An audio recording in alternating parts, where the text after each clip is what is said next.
Hey everyone, welcome to Breakout Wednesday. It is the 18th of June 2025 and it is about 6 p.m. on the West Coast, 8 p.m. on the East Coast. First of all, remember this is never financial advice. I'm not a fin advisor. This is simply a video blog and how one trader sees a market, and everyone needs to take responsibility for their own decisions. All right, now let's just quickly go through some trades. AII still in it. DGT had a nice close today, still in it. Few quick losses for me, right? Matt was a loss, got out of that at open today. That would be very painful to still be holding it. Lynn, quick loss on Lynn. Not a quick loss, but a small loss. I always trade much smaller, as I talked about before, on these guys, right? Just, they are not as high probability as the expensive good names. And a quick shakeout and shop, right? Now, just quickly on these on losses, right? Because that's three quick losses. It's and this is part of trading.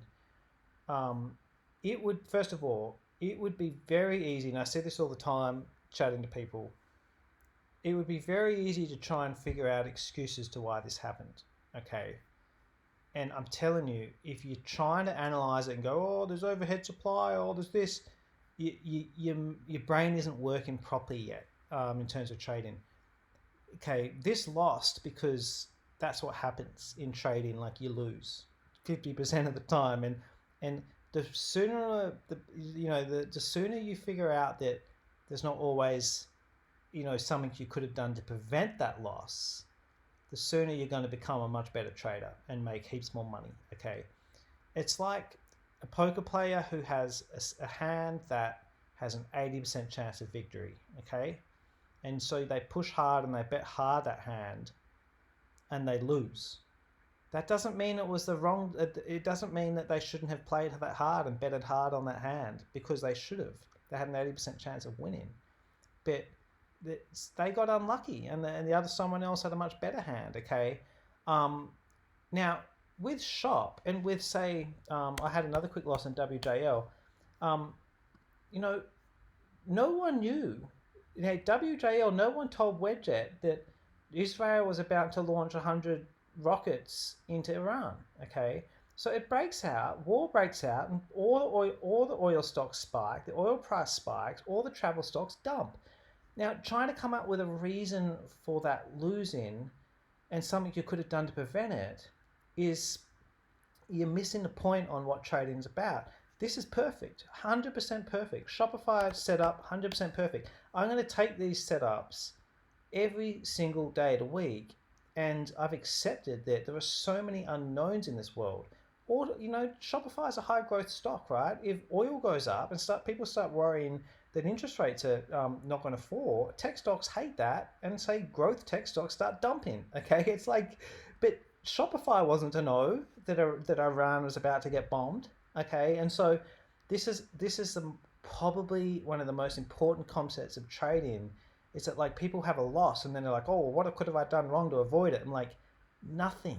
You could have done nothing differently. Just take the damn trades and stop trying to win everything. Okay, it's like, we all get ingrained in us from when a young age that you've got to win everything. You've got to play a game. You play a game of footy, you got to win. You've got to be the best at your maths class and your quiz, and it's different in trading. You don't have to win all the time. You need to lose, okay? And you need to get really, really good at losing. And so that, I just wanted to go off on a tangent on that to try and just help people get their brain working the way it should, right?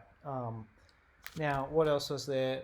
That is it, okay? In terms of what I wanted to talk about in terms of old trades.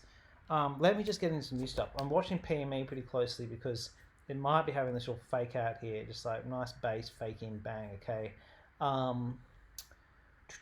So that's hopefully that basis. Now, CWP that Craig has posted the forum, and back there. Then we got Frankie following up here. That does look good, yeah. And so it's like, that's been a post up there, and that looks nice, hey? Nice, high, tight base, with really good volume characteristics. Low volume during the base, big volume forming it, bit of high volume today. So anyway, I like that one. TUA listed on the ASX, obviously. Like, bit of overhead supply, I get that. But a lot of these little VCPs have that. Like, it did it back here too with this overhead supply. It's what happens a lot of the time with these little tight pocket pivot type VCPs. And this is just incredibly tight here with a double top resistance and a little bit of an ascending triangle, if you want to call it that, even though it's really only got 2 touches of that resistance, not 3. And forming here with a really pretty good risk reward. So I'm watching that one. And then there's a few stocks in America, like good old Bank of New York Mellon, which kind of was one of the major benefactors from that minor banking crisis we had last year. And that's based in here in a Davis box with blue sky above it. You know, the big boy, one of the big boys in the banking world, Charles Schwab, is also in a Davis box with blue sky above it. So the banking names and the investment banking names and banking names are looking pretty good. They're pretty good setups. I'm going to take one of those, not sure which one yet. And then I'm also just watching some tech names like, Snow, which is in the Davis box. I'm still in Hood, by the way, which is going well. And this is just forming a box on top of a box. Yeah, but I don't want a lot more trades right now. Like the market's just, the market's kind of still rallied up in the resistance. To me, this is just a bit of a risky zone. I just want to be selective. Okay, I want to let this profit and DGT just grow and grow, because yes, I've had 3 quick losses, or 4 quick losses actually over the last week. Okay, but the win on this now is bigger than all those losses, and this is 100% what it's about. Like quick losses, small losses, big wins. All right, and just lastly, like it would be so easy to quickly sell DGT because my profit sitting here on that is bigger than those losses. And so you take those losses, and I think everyone probably does this to some degree. Like you feel a little bit of pain taking it, and then you try and do something that's going to make you instantly feel better. And the way to do that, the quickest way to do that, is to just sell one of your winners. Because if you've just lost hypothetically 5G and you've got a winner there at 7G and you quickly sell it, then it's like, oh, well, I just had 4 or 5 losses in a row, but I still made 2K, all right? And you justify it and it makes you feel better. And it's the wrong way to think. I only bring this up because today I caught myself thinking quickly, oh shit, maybe I should sell DGT because the open unrealized profit so much bigger than the losses I just took, right? But then it's like I catch myself.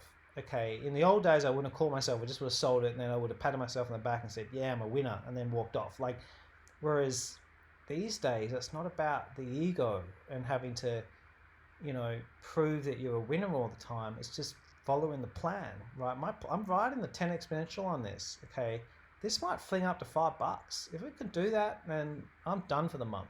I'm done for July pretty much. I don't need to do anything. I can just not trade and just sit back. Okay, and that's a discipline.